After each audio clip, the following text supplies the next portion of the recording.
नमस्कार प्यारे साथियों, स्वागत है आप सभी का आपके अपने इस YouTube चैनल पर। दोस्तों, आज की इस क्लास में हम एक बार फिर से आप सभी के लिए लेकर के आए हैं उत्तर प्रदेश पुलिस भर्ती 2024 के लिए हिंदी का एक बेहतरीन प्रैक्टिस सेट।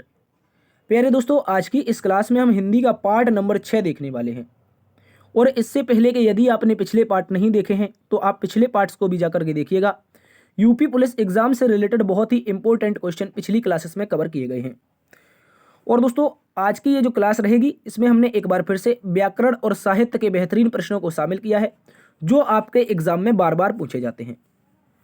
तो आज की बात करते हैं क्लास की। तो इस प्रकार से कुछ क्वेश्चन रहेंगे आपके सामने, जैसे कि क्वेश्चन नंबर 1 लिखा है साथियों, 2017 का साहित्य अकादमी पुरस्कार किस लेखक को दिया गया। इसके अतिरिक्त दोस्तों हम बात करेंगे क्वेश्चन नंबर 21 में, कह रहा है जब स्वर सहित व्यंजन से मिलता है तब क्या कहलाता है। दोस्तों, क्या कहलाता है, हमें इसके बारे में बताना है। तो इस तरह के बेहतरीन क्वेश्चन रहेंगे आपके यूपी पुलिस के लिए, इंपॉर्टेंट क्वेश्चन होंगे। पूरा का पूरा प्रैक्टिस सेट जिस प्रकार से यूपी पुलिस में क्वेश्चन पूछे जाते हैं ठीक उसी प्रकार से प्रश्नों को हमने शामिल किया है। चलिए शुरुआत करते हैं दोस्तों आज की इस क्लास की। साथियों, यदि आपको इस क्लास का पीडीएफ प्राप्त करना है, अगर आप इस क्लास के पीडीएफ से पढ़ना चाहते हैं तो इसका फ्री पीडीएफ आप लोगों को मिल जाएगा DS sir official Telegram group पर। ठीक है दोस्तों, चलिए शुरुआत करते हैं आज की इस क्लास की। पहला प्रश्न आप सभी के सामने है, क्वेश्चन नंबर 1। साथियों, क्वेश्चन नंबर 1 लिखा है 2017 का साहित्य अकादमी पुरस्कार किस लेखक को दिया गया। बात कर रहे हैं साथियों 2017 के साहित्य अकादमी पुरस्कार की। तो लेखक के नाम की अगर बात आएगी तो यहाँ पर आप लोगों का उत्तर बनेगा दोस्तों रमेश कुंतल बेस का बनेगा, रमेश कुंतल मेद बन जाएगा। इस बात को याद रखेंगे। इनकी एक रचना थी साथियों, इनकी एक रचना थी, आप लोगों को याद रखना है। उस रचना का नाम क्या है, उस रचना का नाम है विश्व, उस रचना का नाम है विश्व मिथक सरित सागर। क्या है, विश्व मिथक सरित सागर। इस बात को आप सभी याद रखेंगे, विश्व मिथक सरित सागर। ये इंपॉर्टेंट रचना है दोस्तों 2017 में। इसी के लिए रमेश कुंतल मेद को क्या मिला है दोस्तों, आपका इसी के लिए मिला है। क्या बोलेंगे, तो बोलेंगे सर इसके लिए क्या मिला है, साहित्य अकादमी पुरस्कार मिला है। आप बता देंगे दोस्तों 2022 का पूछा जा सकता है एग्जाम में किसे मिला है, 2023 का पूछा जा सकता है दोस्त, 2023 का भी पूछा जा सकता है। इंपॉर्टेंट क्वेश्चन है, अच्छे से याद रख लेंगे।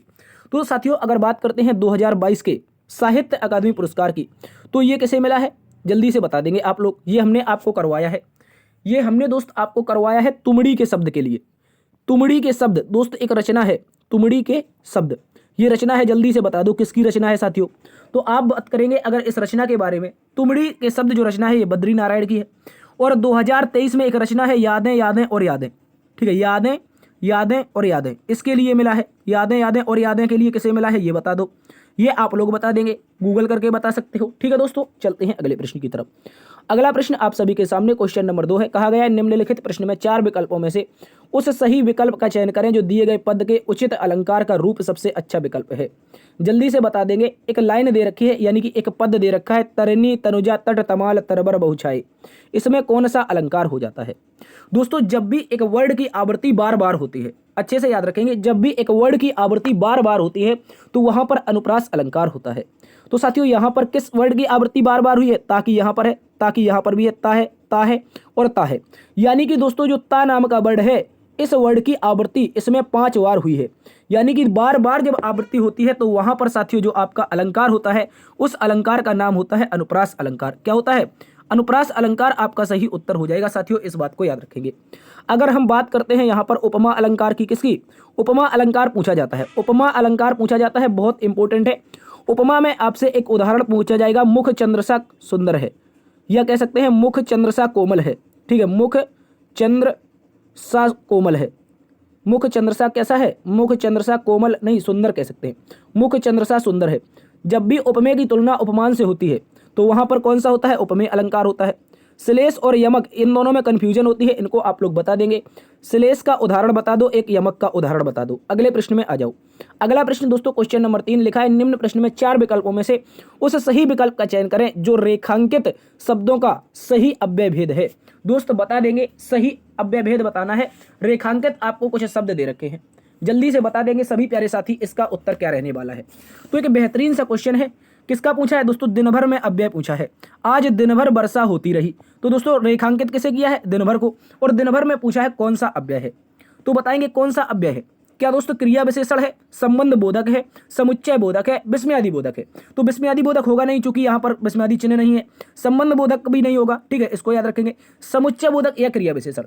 तो आज दिन भर वर्षा होती रही साथियों, इसका जो सही उत्तर बनेगा वो विकल्प नंबर 1 बन जाएगा। क्या बन जाएगा? विकल्प नंबर 1 बन जाएगा। इस बात को आप सभी याद रखेंगे। यहाँ पर क्रिया विशेषण है, कौन सा है? क्रिया विशेषण अव्यय है, इस बात को याद रखेंगे, ठीक है। यहाँ पर क्रिया विशेषण में होता क्या है, एक दूसरे से, याद रखेंगे, विशेषण या क्रिया विशेषण एक दूसरे की विशेषता प्रकट करते हैं, उसे क्या कहते हैं? क्रिया विशेषण कहते हैं, इस बात को याद रख लो। अगले प्रश्न में आ जाओ। अगला प्रश्न क्वेश्चन नंबर 4 है, कह रहा है निम्नलिखित प्रश्न में 4 विकल्पों में से उस सही विकल्प का चयन करें जो अशुद्ध वाक्य के शुद्ध रूप का सबसे अच्छा विकल्प है। दोस्तों यहाँ पर एक आपको अशुद्ध वाक्य दे रखा है, आप नानी के घर जाओ, आप नानी के घर जाओ, ये एक क्या दे रखा है दोस्त? ये अशुद्ध वाक्य दे रखा है। तो आप बताइए इसका सही उत्तर क्या बनेगा? आप नानी के घर जाओ, कह रहा है विकल्प नंबर 1, आप नानी के घर जाइए, आप नानी घर जाओ, आप नानी घर जाओ, आपने नानी के घर जाना है, आपने नानी के घर जाना है, आप नानी के घर जाओ, ऐसा बनेगा? जल्दी से बता दो कौन होगा इसका बिल्कुल सही जवाब। घर जाओ, तो ये तो बनेगा नहीं भैया, विकल्प नंबर डी नहीं बनेगा। आपने नानी के घर जाना है, भैया पाकिस्तानी भाषा बोल रहे हैं क्या? तो नहीं जाना है, इसको गलत कर दो।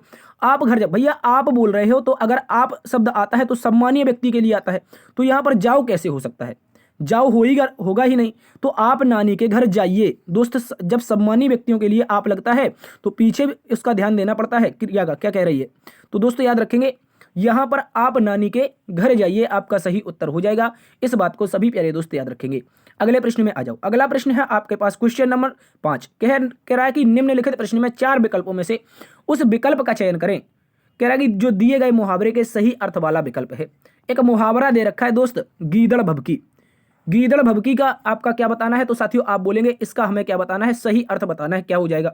कोरी धमकी, गीदड़ भभकी, कोरी धमकी, विरोध करना, आरोप लगाना, धूर्त व्यक्ति। जल्दी से बता देंगे तो सही उत्तर बताएंगे क्या होगा इसका बिल्कुल सही जवाब। गीदड़ भभकी का साथियों मतलब होता है कोरी भभकी देना। क्या होता है? कोरी भभकी देना, इसका सही उत्तर याद रखेंगे। छूची धमकी कह सकते हैं, बंदर की घुड़की। गीदड़ भभकी या बंदर की घुड़की एक ही बात होती है, कोरी धमकी देना, ठीक है। अगले प्रश्न में आ जाओ। अगला प्रश्न कह रहा है दोस्त, एक छंद में कितने चरण होते हैं? एक छंद में चरण की बात कर रहा है, कितने चरण होते हैं? साथियों अगर छंद के चरण की बात करेंगे तो प्रत्येक छंद में 4 चरण होते हैं। कई ऐसे छंद भी होते हैं जिसमें 4 से अधिक होते हैं, कई ऐसे हैं जिसमें 4 से अधिक हो सकते हैं। हम ये नहीं कह रहे कि 4 ही होते हैं, 4 से अधिक हो सकते हैं, लेकिन दोस्त बेसिकली अगर देखा जाए मुख्यतः 4 चरण ही एक छंद में होते हैं, इस बात को याद रखेंगे। छंद कितने प्रकार के होते हैं ये बता सकते हो? छंद कितने प्रकार के होते हैं? तब तक हम चरणों के बारे में बता देते हैं। एक चरण में पूछा जाता है समचरण। दोस्त क्या पूछा जाता है? समचरण पूछा जाता है और विषम चरण पूछा जाता है। समचरण में क्या होगा दोस्त? जहां पर दूसरा और चौथा, जहां पर दूसरा चरण दोस्त, दूसरा चरण और चौथा चरण आता है समचरण होता है। पहला चरण और तीसरा चरण ये क्या होते हैं दोस्त? विषम चरण होते हैं। इस बात को सभी याद रख लेंगे। तो चरण 2 प्रकार के होते हैं, एक सम जो कि द्वितीय और चतुर्थ में आते हैं, एक विषम होता है जो प्रथम और तृतीय में आता है, ठीक है। इसको याद रखेंगे। छंद की बात करेंगे तो 6 प्रकार के मुख्यतः छंद पाए जाते हैं। अगले प्रश्न में बता दो दोस्तों, का रस का संबंध किस धातु से माना जाता है? रस का जो संबंध है दोस्तों वो किस धातु से माना जाता है, इस बात को बता देंगे। रस, जल्दी से बता देंगे क्या होगा रस का सही संबंध, सही जवाब क्या हो जाएगा? जल्दी से बताओ। रस का संबंध हो जाएगा श्रेय से। किससे हो जाएगा? श्रेय धातु से माना जाता है। इस बात को आप सभी याद रखेंगे। और इसका जो अर्थ होता है उसका अर्थ होता है जो बहता है। क्या होता है दोस्त? जो बहता है। इसका जो अर्थ होता है, इसका अर्थ होता है जो बहता है। इंपॉर्टेंट है दोस्त, अच्छे से याद रख लेंगे। जो बहता है, रस का संबंध श्रेय धातु से माना जाता है, इसका अर्थ होता है जो बहता है, ठीक है। इस बात को याद रखेंगे। दूसरे शब्दों में अगर बात करें जो बहता है का मतलब क्या है? जो भाव रूप से हृदय से बहता हो, ठीक है। जो भाव रूप से हृदय से बहता है उसे क्या कहते हैं? रस कहते हैं, ठीक है। अगले प्रश्न में आ जाओ। अगला प्रश्न क्वेश्चन नंबर 8 है, कह रहा है दोस्तों निम्नलिखित प्रश्न में 4 विकल्पों में से उस सही विकल्प का चयन करें जो निर्देशानुसार वाक्य परिवर्तन वाला सही है। दोस्तों एक वाक्य लिखा है, हाथी ने केला खाया। हाथी ने केला खाया, इसमें दोस्तों बताना है, कर्मवाच्य बना के बताना है। वाच्य के बारे में हमने आपको बताया है साथियों। वाच्य कितने प्रकार के होते हैं? वाच्य 3 प्रकार के होते हैं। 3 प्रकार में कौन कौन सा होता है? एक तो दोस्त आपका कृतवाच्य होता है, एक दोस्त होता है कर्मवाच्य होता है, तीसरा क्या होता है दोस्तों? भाववाच्य होता है। तो 3 प्रकार के वाच्य होते हैं। इनमें से हमें क्या बताना है? आपको ये दे रखा है क्वेश्चन और इसमें हमें कर्मवाच्य बनाना है। तो ये कृतवाच्य है, इसमें बनाना क्या है दोस्त? कर्मवाच्य बताना है। बता देंगे सभी साथी क्या आता है आपको, ये कैसे हो जाएगा इसका सही जवाब? हाथी ने केला खाया, इसका क्या बनाना है? कर्मवाच्य। तो इसका परिवर्तन जो होगा, हाथी द्वारा केला खाया गया, इस बात को याद रखेंगे। यहां पर कर्म किससे बनाना है? तो कर्म है केला, तो केला किसके द्वारा खाया गया? दोस्त याद रखेंगे, हाथी द्वारा केला खाया गया। तो ये क्या बन जाएगा? कर्मवाच्य बन जाएगा। इसको आप लोग बिल्कुल सही तरीके से याद रखेंगे। के द्वारा आता है तो कृतवाच्य से कर्मवाच्य बन जाता है, ठीक है। हाथी द्वारा, देखो यहाँ पर द्वारा आया है तो आ जाएगा आपका सही जवाब विकल्प नंबर सी। अगले प्रश्न में आ जाओ। क्वेश्चन नंबर 9 कहा है निम्नलिखित प्रश्न में 4 विकल्पों में से दिए गए शब्द के सही समास वाला विकल्प चुनें। दोस्तों सही समास, एक शब्द दे रखा है दशानन। दशानन का मतलब बता देंगे। सबसे पहले तो बताएंगे इसमें कौन सा समास है। दोस्त दशानन की बात करेंगे, दशानन, तो इसमें कौन सा समास है? वैसे तो सर द्विगुणी समास होना चाहिए, लेकिन ये तीसरे पद की प्रधानता बता रहा है। 10 हैं आनन जिसके, 10 हैं आनन जिसके, तो विकल्प नंबर 1 में देखो दे रखा है 10 हैं आनन जिसके। आनन का मतलब क्या होता है साथियों? याद रखेंगे, जिसको नहीं पता है, आनन का मतलब होता है दोस्त मुख। मुख होता है ना, तो आप जानते हैं रावण को किस नाम से जाना जाता था? दशानन से। तो 10 हैं आंगन जिसके नहीं बनेगा। 100 हैं आनन, 100 तो बात हो ही नहीं रही, 10 की बात हो रही। 10 हैं नान जिसके, नान नहीं होगा, आनन। आनन का मतलब होता है दोस्त मुख। और जब भी जो आपका प्रथम पद ना तो प्रधान हो ना तो द्वितीय पद प्रधान हो, कोई अन्य पद प्रधान होता है, ऐसी स्थिति में साथियों आप लोगों का बहुब्रीहि समास हो जाता है। क्या होता है? बहुब्रीहि समास हो जाता है। इस बात को सभी प्यारे दोस्त याद रखेंगे। बहुब्रीहि समास का उदाहरण है, एक इंपॉर्टेंट क्वेश्चन है, अच्छे से आप सभी मित्र याद रख लेंगे। अगले प्रश्न में आ जाओ। अगला प्रश्न आपसे क्वेश्चन नंबर 10 पूछा गया है। कह रहा है इनमें से किस चिन्ह का अर्थ आधा रुकना है? इनमें से किस चिन्ह का अर्थ क्या है? किस चिन्ह का अर्थ आधा रुकना? आधा रुकना का मतलब है दोस्त यहाँ पर अल्प विराम की बात कर रहा है। किसकी बात कर रहा है दोस्तों? अच्छे से याद रखेंगे, अर्ध विराम की। आधा रुकना अर्ध विराम, ठीक है, इस बात को याद रखेंगे। अर्ध विराम की बात कर रहा है तो बता देंगे कौन सा चिन्ह है दोस्त जो अर्ध विराम को डिनोट करता है। ये हमने एक दिन बताया भी था आपको, यदि याद हो। अर्ध विराम की बात करते हैं तो एक बिंदु आता है और नीचे एक कॉमा आता है। ऊपर एक बिंदु आता है दोस्त, नीचे एक कॉमा आता है। ये होता है क्या दोस्त? ये होता है हम लोगों का अर्धविराम। इस बात को याद रख लेंगे। तो अर्धविराम कहां पर दे रखा है दोस्तों? ये दे रखा है विकल्प नंबर बी में। आधा रुकना मतलब अर्धविराम। इसके अतिरिक्त पूछ लेगा पूर्ण विराम, तो ये आप सभी के सामने बना है। ये विस्मयादि बोधक चिन्ह है। कौन सा है? ये वाला विस्मयादि बोधक है, इसको याद रखेंगे। अगर हम बात करते हैं यहाँ पर किसकी, तो दोस्तों याद रख लेंगे इस चिन्ह की। इस चिन्ह की बात करते हैं विकल्प नंबर 1। इसे कहा जाता है अल्प विराम। क्या कहा जाता है दोस्त? अच्छे से याद रखो, इसको कहा जाता है साथियों अल्प विराम। अल्प विराम का मतलब क्या होता है? थोड़ा सा रुकना, जैसे कॉमा बोलते हैं। कॉमा को क्या बोलते हैं? अल्प विराम बोलते हैं। ये अर्धविराम हो जाता है। विकल्प नंबर सी पूर्ण विराम है। विकल्प नंबर डी विस्मयादि बोधक है। अगले प्रश्न में आ जाओ। क्वेश्चन नंबर 11 कहा गया है निम्नलिखित प्रश्न में 4 विकल्पों में से दिए गए जिनमें से उस विकल्प का चयन करें जो शब्द वाक्य के सबसे अच्छा एक शब्द विकल्प है जो किसी भी स्थिति में टाला ना जा सके। दोस्तों एक आपको वाक्य दे रखा है पूरा का पूरा, जो किसी भी स्थिति में टाला ना जा सके। इसका एक अर्थ बताना है, एक शब्द बताना है, कौन सा हो जाएगा? एक बेहतरीन सा प्यारे दोस्तों क्वेश्चन है, जो किसी भी स्थिति में टाला ना जा सके। जो किसी भी स्थिति में टाला ना जा सके, हम आपको बताते हैं। जैसे आपने एग्जाम देने गए होंगे, आप लोग एग्जाम देने गए होंगे तो वहां पर कुछ चीजें लिखी होती मिलती हैं। सभी प्रश्न करने अनिवार्य हैं। क्या बोलते हैं? सभी प्रश्न करने अनिवार्य हैं, मतलब उनमें से आप किसी को छोड़ेंगे नहीं। हालांकि बच्चे छोड़ देते हैं, उसका अलग संबंध है। उसमें लिखा होता है सभी प्रश्न करने अनिवार्य हैं और विकल्प दिए जाते हैं कई बार तो कहते हैं निम्नलिखित में से कोई एक प्रश्न करो, तो वहां पर आपको ऑप्शन मिल जाते हैं। लेकिन जो किसी भी स्थिति में टाला नहीं जा सकता है उसे कहते हैं अनिवार्य, यानी कि सारे के सारे प्रश्न करने क्या है? अनिवार्य है, तो ये टाला नहीं जा सकता है। सही उत्तर क्या बनेगा पूरा? तो बनेंगे अनिवार्य, ठीक है। जो किसी भी स्थिति में न टाला जा सके उसका उत्तर हो जाता है साथियों अनिवार्य, ठीक है। इस बात को याद रखेंगे। जो नहीं हो सकता है उसे क्या कहते हैं दोस्तों? जो नहीं हो सकता है वो असंभव है। जो हो सकता है वो आपका क्या हो जाएगा? वो हो जाएगा संभव। और दोस्त बात करते हैं पूरे जीवन में एक शब्द का, पूरे जीवन के लिए एक शब्द का जो बात आती है वो होता है आजीवन। पूरे जीवन के लिए आजीवन। जो हो सकता है संभव, जो ना हो सकता है कभी भी वो असंभव, और जो किसी भी स्थिति में टाला ना जा सके वो अनिवार्य। अगले प्रश्न में आ जाओ। क्वेश्चन नंबर 12 कहा गया है साथियों निम्नलिखित प्रश्न में 4 विकल्प दिए गए हैं जिनमें से एक शब्द में दिए गए अनेकार्थी शब्द का एक अर्थ है, बता दो क्या होगा। साथियों अरुण का अर्थ पूछा है आप लोगों से। अरुण का अर्थ पूछा है। अरुण का अर्थ होता क्या है ये बता देंगे सभी साथी। अरुण प्यारे दोस्तों किसे कहा जाता है? किसका पर्यायवाची है? जल्दी से बता दो, या फिर कह सकते हैं किसका अनेकार्थी है। अरुण का जो अर्थ होता है, अरुण का जो अर्थ होता है दोस्त याद रखेंगे, अरुण सूर्य का सारथी होता है। तो यहां पर इसका जो अर्थ बन जाएगा वो विकल्प नंबर 1 बन जाएगा। साथियों अरुण की बात करते हैं, ये सूर्य का सारथी है। इसका एक उत्तर बन सकता है सूर्य का सारथी। क्या बन सकता है? एक सूर्य का सारथी बन सकता है, ठीक है। इस बात को याद रख लेंगे। इसके बाद साथियों अगर बात करते हैं सूर्य का सारथी के बाद अगर बात करते हैं तो यहां पर आपका एक और बन जाएगा जिसे कहा जाता है लाल। क्या कहा जाता है? लाल। अरुण का अर्थ लाल भी होता है। इसके अलावा दोस्त एक बात कर लेते हैं, सूर्य का सारथी, ये सारे के सारे अरुण के क्या है अर्थ है। अरुण का अर्थ एक सूर हो जाता है, सूर का सारथी हो जाता है और लाल हो जाता है। आकाश का बता सकते हैं क्या होता है दोस्त, आकाश का बता सकते हैं क्या होता है। सोना का क्या होता है, गोंद का क्या होता है, ये भी बता सकते हैं आप लोग, ठीक है। अगले प्रश्न में आओ। क्वेश्चन में कहा है निम्नलिखित प्रश्न में 4 विकल्पों में से अधिकरण कारक की बात कर रहा है, अधिकरण कारक की विभक्ति की पहचान कीजिए। तो बता सकते हैं आप लोग क्या होगा इसका बिल्कुल सही जवाब। अधिकरण कारक की बात करते हैं साथियों, तो मैं और पर। अधिकरण कारक में याद रखेंगे विकल्प नंबर डी बन जाएगा मैं और पर। मैं और पर आप सभी का बिल्कुल सही जवाब है। अधिकरण में पर होता है, इस बात को याद रखेंगे।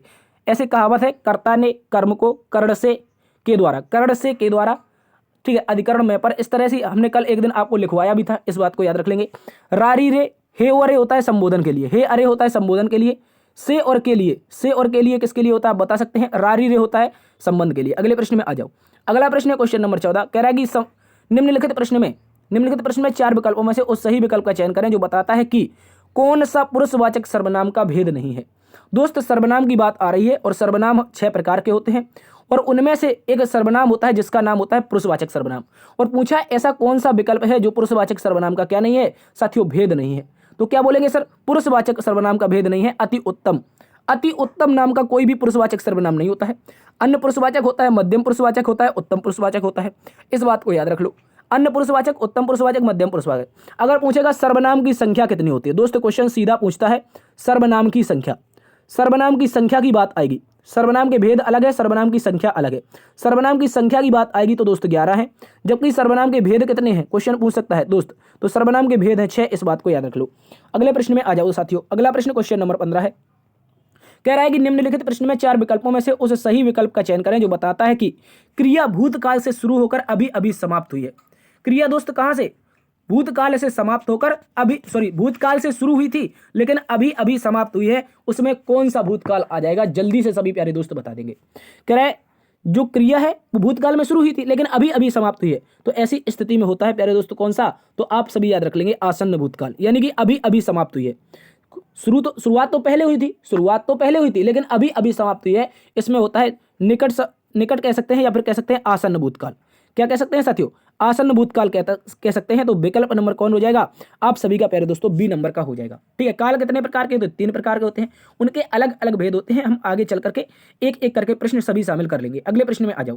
क्वेश्चन नंबर 16 कह रहे हैं निम्नलिखित प्रश्न में वाक्य की संरचना के आधार पर उसका भेद बताइए। वाक्य संरचना के आधार पर कह रहे हैं अनु ने देखकर निबंध लिखा, अनु ने देखकर निबंध लिखा, तो इसमें पूछा है कौन सा क्या पूछा है, वाक्य पूछा है। वाक्य की संरचना के आधार पर उसका भेद जल्दी से बता देंगे। अनु ने देखकर निबंध लिखा, ये कौन सा है, तो क्या बोलेंगे सर, ये तो कृदंत क्रिया है, कर्ता ने किया है, या किसी और के पूर्णकालिक क्रिया है, या नाम धातु क्रिया है, या संयुक्त क्रिया है, जल्दी से बता दो साथियों। अगर बात करते हैं अनु ने देखकर, जब भी देखकर लिखकर ऐसी बातें आती हैं तो ये किसके लिए आती हैं, ये आती हैं पूर्णकालिक क्रिया के लिए। एक बात को याद रख लेंगे, विकल्प नंबर बी आप सभी का सही उत्तर हो जाएगा। अनु ने देखकर निबंध लिखा, यहाँ पर पूर्णकालिक क्रिया है, इस बात को याद रखेंगे।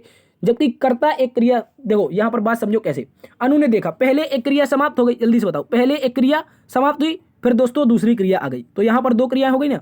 तो ऐसे स्थिति में क्या होता है, पहले देखना होगा फिर बाद में लिखना होगा, तो साथियों ये हो जाता है। एक क्रिया समाप्त होने के बाद जस्ट दूसरी क्रिया शुरू होती है, उसे कहते हैं क्या, पूर्णकालिक क्रिया कहते हैं। इस बात को याद रखेंगे। ठीक है, अगले प्रश्न में आ जाओ।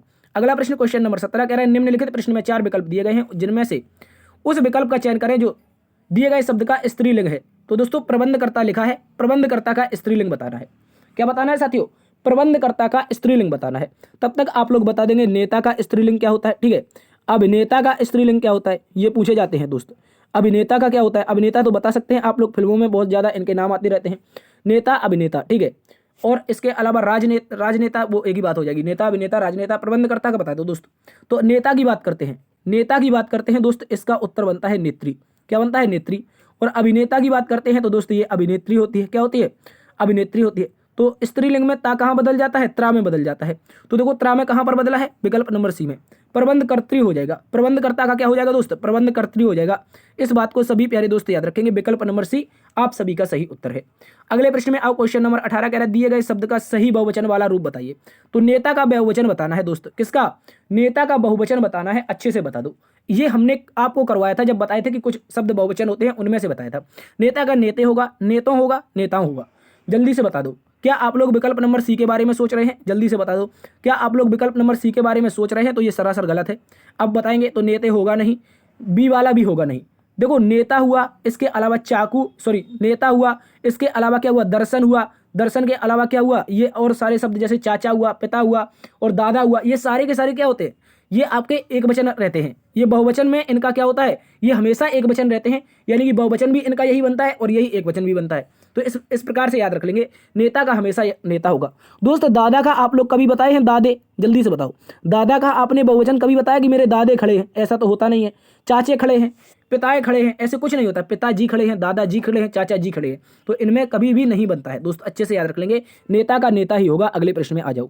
अगला प्रश्न है आप सभी के सामने, क्वेश्चन नंबर 19, कह रहे हैं दिए गए शब्द में सही बहुवचन वाला विकल्प पहचानिए। दोस्तों ऋतु का बहुवचन बताना है, ऋतु का बहुवचन बताना है तो क्या हो जाएगा, ऋतु का अगर बहुवचन की बात आएगी साथियों तो विकल्प नंबर ए, विकल्प नंबर ए हो जाएगा। इस बात को याद रख लो, विकल्प नंबर ए हो जाएगा साथियों, विकल्प नंबर ए ऋतुएं। ठीक है, इस बात को याद रख लो, ऋतु का जो बहुवचन बनेगा वो आपका ऋतुएं बन जाएगा। अच्छे से सभी प्यारे दोस्त याद रख लेंगे। अगले प्रश्न में आ जाओ। अगला प्रश्न कह रहा है दोस्तों, जब स्वर रहित व्यंजन स्वर सहित व्यंजन से मिलता है तब क्या कहलाता है। एक बेहतरीन क्वेश्चन है दोस्त, स्वर रहित व्यंजन, ऐसे व्यंजन जिनमें स्वर होता नहीं है। जैसे जैसे क्या बात करते हैं, का लिखा है, अगर ये का लिखा है, एक मिनट कलर चेंज करते हैं, यहां पर मान लीजिए ये आपके सामने का लिखा है, तो इसमें क्या स्वर है या नहीं, आप इतना बता दो। देखो इसमें दोस्त स्वर है, ये जब इसका जब वर्ड विच्छेद होता है तो ये होता है के प्लस ए। ठीक है, इस तरह से होता है के प्लस ए, तो ये हो जाता है स्वर। देखो ये स्वर छिपा है ना का में, ये स्वर का में क्या है, स्वर छिपा है। जब दोस्त कह रहा है स्वर सहित व्यंजन स्वर रहित व्यंजन से मिलता है तो क्या बनता है, तो दोस्तों ऐसी स्थिति में बनता है संयुक्ताक्षर। क्या बनता है, इस बात को याद रख लो, संयुक्ताक्षर बनता है। इस बात को याद रखो। कैसे, देखो अभी बताते हैं कैसे बनता है दोस्त, इसके एग्जाम्पल समझने होंगे आप लोगों को। एग्जाम्पल में सबसे पहले देखो संयुक्ताक्षर बनता है, कैसे बनता है, तो बोलेंगे सबसे पहला संयुक्ताक्षर क्या है, छा है। दोस्त क्या है, छा है। दूसरा क्या होता है, दूसरा आप लोगों का त्रा होता है। तीसरा क्या होता है, त्रा के बाद क्या होता है दोस्त, त्रा के बाद होता है जिया, जिया होता है। जिया के बाद क्या होता है, और एक आपका स्रा होता है। ठीक है, इस तरह से याद रख लो, इस तरह से याद रख लेंगे, एक आप लोगों का स्रा होता है। ये संयुक्त अक्षर होते हैं और इन संयुक्त अक्षर को कैसे तोड़ा जाता है दोस्त, तो इस तरह से याद रख लेंगे आप लोग। देखो सबसे पहले ये टूटता है के स्वर रहित हो गया। देखो इसमें कहीं पर स्वर है नहीं है, तो स्वर सहित मतलब से, के और से बनेगा तो ये बनेगा छः। क्या बनेगा, के और से बनेगा तो बनेगा छः। चूंकि से में क्या है आपका ए है, जब से का वर्ड विच्छेद करेंगे, देखो से का वर्ड विच्छेद कैसे होगा, से होगा प्लस में ए होगा, तो इस तरह से ये तो स्वर सहित हो गया, जबकि ये वाला क्या है, स्वर रहित है। तो जब स्वर रहित स्वर सहित से मिलेंगे तो क्या बनेगा, संयुक्त अक्षर बनेगा। उसी प्रकार तय में देखो, तय बनेगा त्रय में और आपका रे पूरा होगा। इस तरह से यहाँ पर जिया में देख लो, जय, देखो जय होगा, ये एक मिनट, ये आपका जय जलेबी का आधा होगा और अइया पूरा होगा। ठीक है, इसके बाद श्रेय देख लो, श्रेय में क्या होगा, सा होगा आधा और रे होगा पूरा। तो ये क्या है दोस्त, संयुक्त अक्षर है। और संयुक्त अक्षर की सीधी संख्या भी पूछी जाती है दोस्त, कितने संयुक्त अक्षर हैं, तो क्या बोलेंगे सर संयुक्त अक्षर की संख्या कितनी है, 4 होती है। यही चारों के चारों क्या होते हैं, संयुक्त अक्षर होते हैं। अच्छे से याद रखेंगे। अगले प्रश्न में आ जाओ। क्वेश्चन नंबर 21 में कहा है कौन सा व्यंजन नासिका द्वारा उच्चारित होता है। नासिका द्वारा, नासिक के व्यंजन की बात करते हैं दोस्त। नासिक के व्यंजन एक दिन हमने आप लोगों को बताया है। नासिक के व्यंजन की अगर पूछेगा दोस्त संख्या, अगर साथियों संख्या पूछेगा तो 6 बताना है, और नासिक के व्यंजन होते कितने हैं तो 5 बताना है। कौन कौन से, चलिए बात करते हैं कौन कौन से। अंगा के बारे में सुना है, जल्दी से बताओ। अंगा के बाद अइया सुना है, अड़ा सुना है, ना सुना है, भैया एक छूट गया कोई, अंगा अइया अड़ा ना। उसके बाद क्या होता है, अच्छा माँ, एक और होता है माँ। ये होते हैं दोस्त क्या, अनुनासिक। इस बात को याद रखो, ये क्या होते हैं, अनुनासिक, नाक के साथ साथ बोले जाते हैं। इसके साथ साथ छठवां कौन होता है सर, अनुस्वार भी होता है। अनुस्वार को भी नासिक में माना जाता है। ठीक है, अनुस्वार की संख्या कितनी हो जाएगी सर, अनुस्वार तो भैया एक ही होता है, अंग होता है। इसके अलावा नासिक के व्यंजन पूछेगा तो साथियों ये 5 होते हैं, जबकि संख्या पूछ लेगा तो 6 होते हैं, क्योंकि यहाँ पर अनुस्वार भी जुड़ जाता है। तो बताओ इनमें से कौन आया है इस विकल्प में, अड़ा आया है। तो अड़ा आया है तो ये वाला सही विकल्प हो जाएगा, विकल्प नंबर 1, यही है नासिका द्वारा उच्चारित। अगले प्रश्न में आ जाओ। अगला प्रश्न कह रहा है निम्न वाक्य विशेषण में किस अवस्था, निम्न वाक्य विशेषण की किस अवस्था से है। यहां पर कह रहा है दोस्त यह करेला कड़वा है। एक बेहतरीन क्वेश्चन है दोस्त, एक बेहतरीन क्वेश्चन आप सभी के सामने है। इसमें बताना है विशेषण की कौन सी अवस्था है। यहां पर आप लोगों से विशेषण की अवस्था पूछी है। अगर विशेषण की अवस्था की बात करते हैं तो यह करेला कैसा है, कड़वा है। करेले की कैसी अवस्था है बताओ, यह उत्तरा अवस्था है, उत्तमा अवस्था है, या अधिका अवस्था है, या मूला अवस्था है। तो बोलेंगे सर कड़वा तो मूल अवस्था होती है। कड़वा क्या होती है, मूल अवस्था होती है। ठीक है, कड़वा क्या होती है, मूल अवस्था होती है। इस बात को याद रखें, करेला का गुण है ना तो मूल अवस्था हो जाएगी कड़वा। ठीक है, अगले पे आ जाओ, कह रहा है दोस्त तुलसीदास जी द्वारा रचित प्रसिद्ध महाकाव्य कौन सा है। तुलसीदास जी द्वारा रचित प्रसिद्ध महाकाव्य की बात आएगी तो बताना है दोस्त रामचरितमानस। क्या हो जाएगा? विकल्प नंबर बी रामचरितमानस इसका सही जवाब है। विकल्प नंबर बी याद रखेंगे। इसके अलावा रामचंद्रिका और रामचरितमानस आप लोगों को बहुत ज्यादा कंफ्यूज करती है दोस्त। रामचंद्रिका और रामचरितमानस दोनों कंफ्यूज करती हैं। तो रामचंद्रिका हो जाएगी दोस्त केशवदास की। किसकी हो जाएगी? अच्छे से याद रख लो, केशवदास की हो जाएगी। जबकि रामचरितमानस किसकी है? तुलसीदास की है। अखरावट किसकी है? जल्दी से बता सकते हैं। अखरावट कौन थे? जल्दी से बता सकते हैं क्या आप लोग? चंद्रसार बता दो क्या होता है चंद्रसार। अखरावट के जो रचनाकार हैं वो मलिक मोहम्मद जायसी। कौन है दोस्त? मलिक मोहम्मद जायसी। इस बात को याद रख लेंगे। अखरावट इंपॉर्टेंट है, अच्छे से याद रखेंगे। मलिक मोहम्मद जायसी अखरावट के हैं। जबकि दोस्त आप बता देंगे चंद्रसार किसकी रचना है। चंद्रसार के बारे में क्या आप लोग बता सकते हैं? अगले प्रश्न में आ जाएंगे। अगला प्रश्न है क्वेश्चन नंबर 24। रंगभूमि किस प्रसिद्ध लेखक की रचना, सॉरी कह रहा रंगभूमि किस प्रसिद्ध लेखक द्वारा रचित उपन्यास है?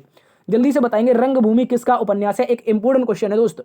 मुंशी प्रेमचंद का हो जाएगा दोस्त। किसका हो जाएगा? विकल्प नंबर 1 मुंशी प्रेमचंद आपका सही जवाब हो जाएगा। मुंशी प्रेमचंद की कुल रचनाएं पूछी जाती हैं। जैसे दोस्त, जैसे याद रखना है गोदान गबन। क्या होता है? एक गोदान है, एक दोस्त गबन है, ठीक है, गोदान गबन। इसके अलावा सेवा सदन, ठीक है, सेवा सदन ये भी है इनकी, सेवा सदन। इसके अलावा दोस्तों कर्मभूमि पूछा जाता है। कर्मभूमि किसकी है?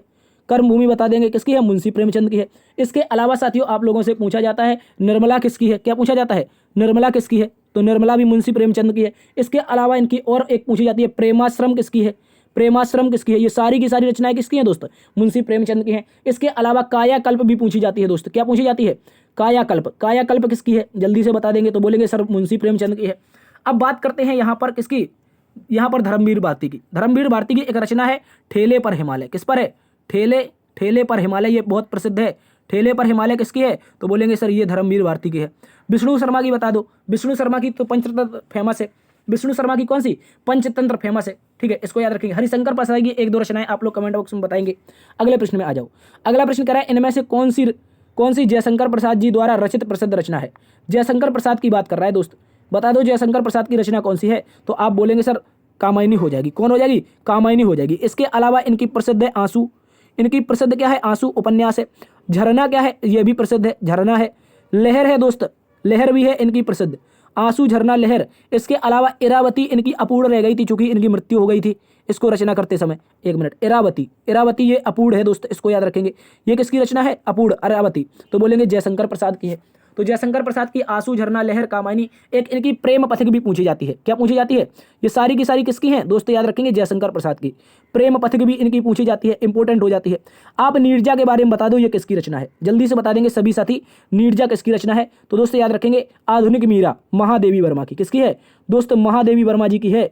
महादेवी वर्मा नीरजा रचना है, इस बात को आप सभी याद रखेंगे।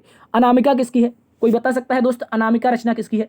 अनामिका की बात करेंगे सो दोस्त ये तो निराला जी की है। किसकी? सूर्यकांत त्रिपाठी निराला। सूर्यकांत त्रिपाठी निराला जी की है। परिमल किसकी रचना है? परिमल। तो दोस्तों बताएंगे परिमल भी निराला जी की है। किसकी है? परिमल भी दोस्त निराला जी की है, इस बात को याद रखेंगे। इंपॉर्टेंट क्वेश्चन है। जयशंकर प्रसाद की बात करेंगे तो कामायनी सही उत्तर है। इसके अलावा आंसू, झरना, लहर, इरावती, अपूर्ण, प्रेम पथिक ये सारी की सारी किसकी हैं? तो बोलेंगे जयशंकर प्रसाद की है। बहुत इंपॉर्टेंट है दोस्त। निराला की, अनामिका, परिमल, नीरजा, महादेवी वर्मा की। अगले प्रश्न में आ जाओ। अगला प्रश्न है आप सभी के सामने क्वेश्चन नंबर 26 कह रहा है निम्नलिखित प्रश्न में 4 विकल्पों में से उस विकल्प का चयन करें जो सही संधि विच्छेद वाला विकल्प हो जाएगा। सही संधि विच्छेद बतानी है, कौन सी हो जाएगी इसका बिल्कुल सही जवाब। दोस्त एक बेहतरीन सा क्वेश्चन है आप सभी के सामने दीर्घ स्वर संधि का। दीर्घ स्वर संधि का है, क्या हो जाएगा इसका बिल्कुल सही जवाब।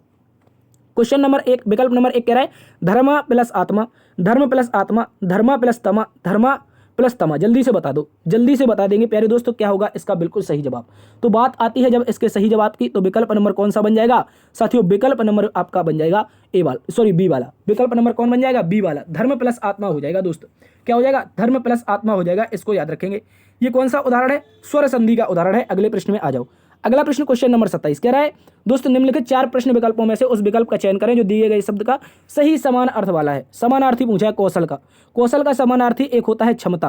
क्या होता है? एक होता है कौशल का समानार्थी होता है क्षमता, यानी कि तुम्हारे पास कितनी क्षमता है। तो एक ये हो जाता है कौशल का। एक हो जाता है दोस्त दक्षता। दक्षता से ही बनता है क्षमता, इस बात को याद रखेंगे। नीड़ की बात करेंगे तो इसका मतलब क्या होता है? घोंसला होता है। क्या होता है? इसका मतलब क्या होता है? घोंसला होता है, इस बात को याद रखेंगे। घोंसला सही लिखा है या गलत? जल्दी से बताओ घोंसला सही लिखा है गलत? तो आप बोलेंगे बिल्कुल गलत लिखा है सर। घोंसला ऐसे तो लिखा नहीं जाता, ऐसे लिखा जाता है। घोंसला ऐसे लिखा जाता है, ठीक है। घोंसला हो जाएगा नीड़ का। ज्योत्सना का मतलब क्या हो जाएगा, बता सकता है कोई दोस्त? ज्योत्सना का मतलब क्या हो जाएगा, इसका समानार्थी क्या हो जाएगा? अगले प्रश्न में आ जाओ। चलिए बताइए क्वेश्चन नंबर 28 का उत्तर क्या होगा। क्वेश्चन नंबर 28 में लिखा है निम्नलिखित प्रश्न में 4 विकल्पों में से उस विकल्प का चयन करें जो सही विकल्प है। यानी कि सही विकल्प है, एक वाक्य दे रखा है, अवगुण शब्द में डैश उपसर्ग है। अवगुण में क्या बताना है दोस्त? उपसर्ग बताना है। अवगुण को लिखेंगे दोस्त, कैसे लिखेंगे? अवगुण को लिखेंगे और इसमें उपसर्ग क्या हो जाएगा? सभी प्यारे दोस्त बता सकते हैं क्या होगा इस प्रश्न का बिल्कुल सही जवाब। तो अवगुण को कैसे लिखा जाता है? अव प्लस गुण में लिखा जाता है। कैसे लिखा जाता है? अव प्लस गुण। अव प्लस गुण में लिखा जाएगा तो अवगुण हो जाएगा और इसका उपसर्ग हो जाएगा। यानी उपसर्ग क्या होते हैं? शब्द के पहले आते हैं। यहां पर विकल्प नंबर सी उपसर्ग हो जाएगा, विकल्प नंबर सी। इसको आप लोग अच्छे से याद रखेंगे। अगले प्रश्न में आ जाओ। क्वेश्चन नंबर 29 लिखा है निम्नलिखित प्रश्न में 4 विकल्प दिए गए हैं जिनमें से एक शब्द दिए गए शब्द का सही तद्भव रूप है। दोस्तों इसका तद्भव बताना है, ग्राम का तद्भव बताना है। ये तो तत्सम है ग्राम, इसका तद्भव क्या हो जाएगा? तो बोलेंगे एक ही विकल्प दे रखा है सर, गांव। गांव क्या दे रखा है? गांव दे रखा है। ग्राम से संबंधित, ग्राम से संबंधित क्या है? गांव। खेत का क्या हो जाता है दोस्त? खेत का हो जाता है क्षेत्र। खेत का हो जाता है क्षेत्र। सड़क का क्या हो जाएगा? जल्दी से बताओ। सड़क का बता सकते हैं आप लोग? खेत का तो क्षेत्र हो जाएगा, लेकिन सड़क का क्या हो जाएगा? जल्दी से बता दो। अगले प्रश्न में आ जाओ। अगला प्रश्न क्वेश्चन नंबर 30 कह रहा है निम्नलिखित प्रश्न में 4 विकल्पों में से उस विकल्प का चयन करें जो प्रत्यय से नहीं बना है। यानी कि प्रत्यय से नहीं बना शब्द बताना है। ऐसा कौन सा शब्द है यहाँ पर? ऐसा कौन सा शब्द है जो प्रत्यय से नहीं बना है? इस बात को सभी प्यारे दोस्त याद रखेंगे। लालिमा है, शक्तिमान है, टुकड़ी है और सफल है। सफल है, लालिमा है, शक्तिमान है और टुकड़ी है। बता दो क्या नहीं बना है? तो बोलेंगे लालिमा की अगर बात करते हैं, लालिमा में तो प्रत्यय लगा है दोस्त, टुकड़ी में भी प्रत्यय लगा है ई, टुकड़ा प्लस ई। जल्दी से बताओ। तो इसके बाद शक्तिमान में भी लगा है, शक्ति और मान प्रत्यय है। पीछे यहाँ पर बात करते हैं सफल की। सफल में दोस्त कोई भी प्रत्यय नहीं है, सफल में कोई भी प्रत्यय नहीं है। इस कारण विकल्प नंबर क्या हो जाएगा? आपका डी वाला सही हो जाएगा। क्योंकि क्या पूछा है? कौन सा नहीं बना है प्रत्यय से? तो नहीं कौन सा बना है? सफल बना है। सफल को कैसे तोड़ सकते हो यार? लालिमा को तो लाली प्लस माँ तोड़ सकते हो, शक्ति को शक्तिमान तोड़, शक्ति प्लस मान तोड़ सकते हो, टुकड़ी को टुकड़ा प्लस ईट में तोड़ सकते हो। ठीक है, इस तरह से याद रखेंगे। अगले प्रश्न में आ जाओ। क्वेश्चन नंबर 31 कह रहा है निम्नलिखित प्रश्न में 4 विकल्पों में से उस विकल्प का चयन करें जो सही संधि विच्छेद वाला विकल्प है। सही संधि विच्छेद किसकी बतानी है? सूक्ति की बतानी है दोस्त। यहाँ पर हम बात करते हैं, यहाँ पर है दीर्घ संधि। कौन सी है? दीर्घ संधि। दीर्घ संधि में क्या होता है दोस्त? आ प्लस आ मिलकर के क्या बनाते हैं? आ प्लस आ मिलकर के बड़ा आ बनाते हैं। ठीक है, इसको याद रखो।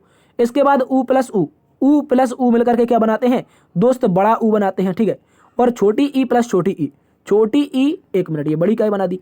ये तो छोटी ई है दादा। छोटी ई प्लस छोटी ई, ये मिलकर के क्या बनाती हैं दोस्तों? बड़ी ई बनाती हैं। इस तरह से याद रखेंगे। दीर्घ संधि के उदाहरण होते हैं। दीर्घ संधि स्वर संधि का ही भेद होता है।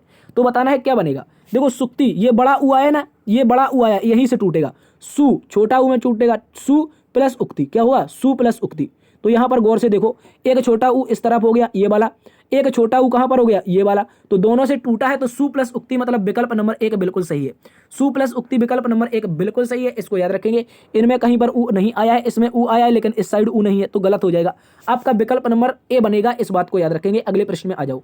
अगला प्रश्न आप सभी के सामने है प्यारे दोस्तों। 32 नंबर कह रहा है निम्नलिखित प्रश्न में 4 विकल्पों में से दिए गए शब्द के विपरीत अर्थ वाला विकल्प चुनिए।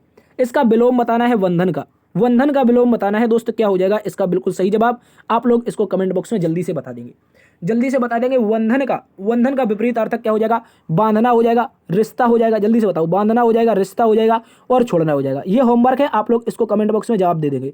ठीक है, ये होमवर्क है, कमेंट बॉक्स में इसका जवाब दे देंगे। देखते रहिए प्यारे दोस्तों, आपका अपना परिवार। आज की क्लास यहीं पर समाप्त होती है।